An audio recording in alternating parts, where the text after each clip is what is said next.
স্বশাসিত তাইওয়ানের কাছে অস্ত্র বিক্রির জোরে কয়েকটি মার্কিন অস্ত্র বিক্রেতা কোম্পানির উপর নিষেধাজ্ঞা আরোপের ঘোষণা দিয়েছে চীন। তবে কোন কোন মার্কিন কোম্পানির উপর নিষেধাজ্ঞা আরোপের ঘোষণা দিয়েছে চীন তা জানায়নি বেইজিং।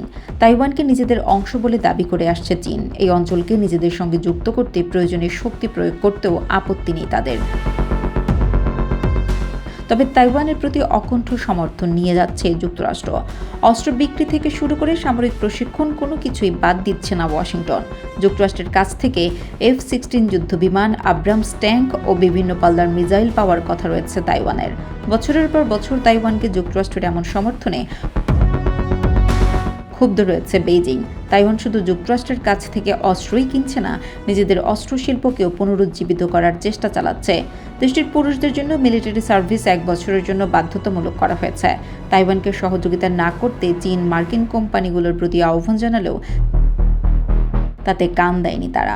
বলা হচ্ছে, চীনকে চাপে রাখতে তাইওয়ান ইস্যু সজাগ রাখতে চাইছে যুক্তরাষ্ট্র। এজন্য তাইওয়ানকে সামরিকভাবে শক্তিশালী করা প্রয়োজন। তাই তো সব আশঙ্কা পেছনে রেখে অঞ্চলটির কর্তৃপক্ষের কাছ থেকে অস্ত্র বিক্রির কাজটি করে যাচ্ছে যুক্তরাষ্ট্র।